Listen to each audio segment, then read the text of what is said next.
Okay, here we go. We're gonna hop in the van here and take a ride over and do a service call and see what exactly we're up against here.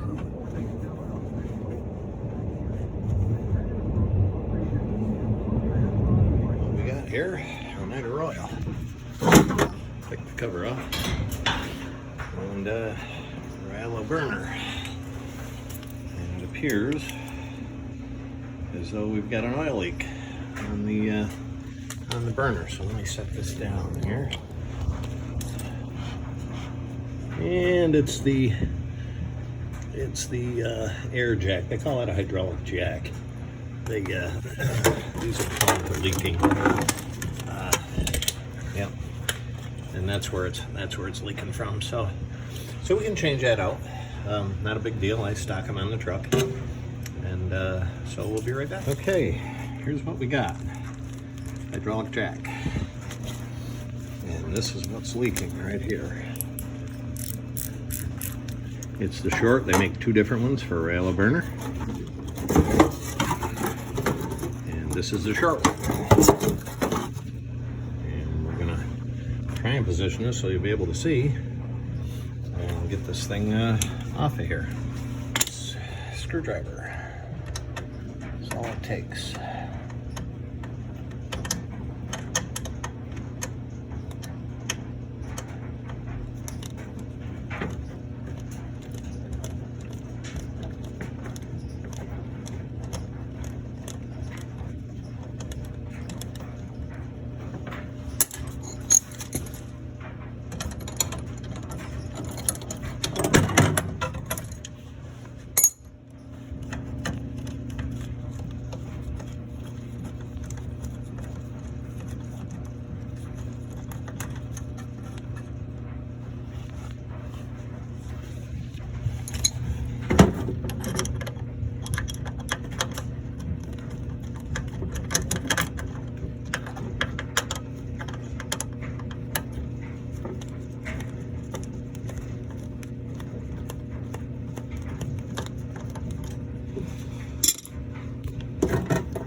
All right,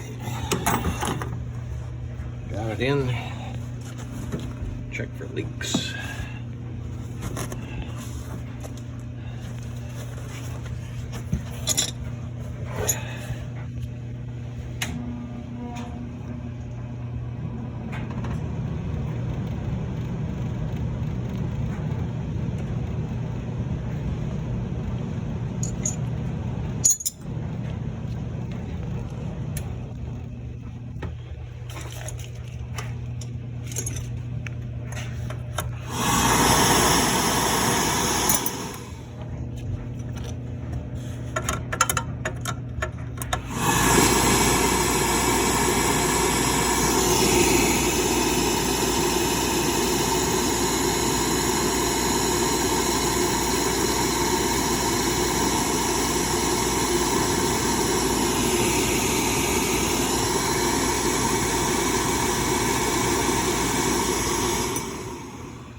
No drips, and that's what we want.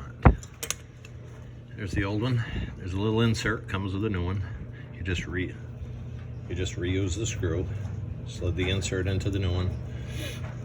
That goes over the little rod that comes off this air shutter. And you put the screw in, tighten it up, and you tighten this up on there. This one here was leaking a little bit, but we got it tight. And so now we're just going to clean up the oil in the bottom of the burner compartment. All right, all done. Put a little oil dry in the bottom just to soak up any residue. When we come back in the spring to service it, we'll vacuum that out of there. But we wiped it all down with an oil pad, got everything out. Now we're gonna put the cover on and we're all set. We are done. It's in good shape. Furnace is nice. Check out the oil tank. See, they used to have a line that went underneath, but somebody put one across the floor, and that's a good idea because they can leak underneath the floor. This is an older tank. It's got the seam like this. They don't make them like this anymore here, but no, seems to be good. So rust and corrosion here.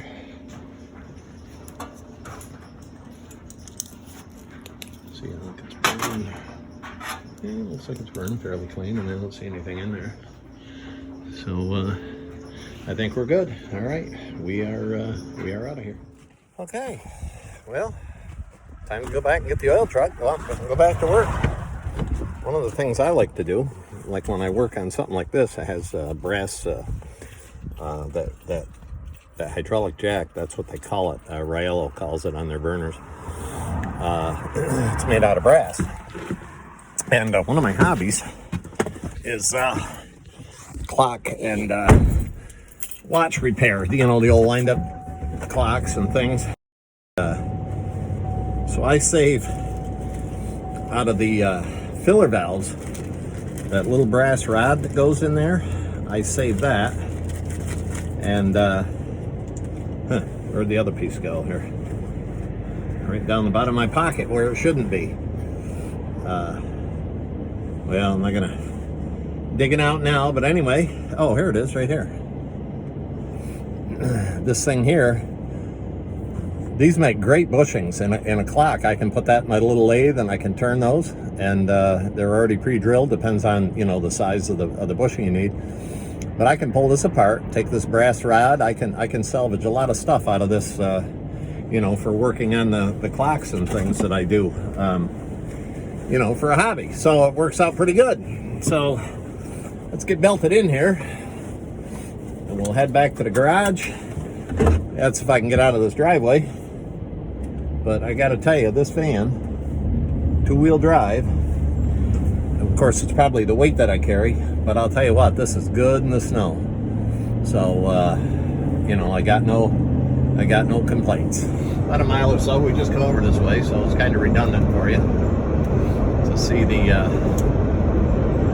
but that's the kind of the life of a service guy as well. I mean, you don't know what you're going to run into. I was thinking it was like a Beckett burner or a Carlin burner or something with a conventional Suntech or Sunstrand pump on it.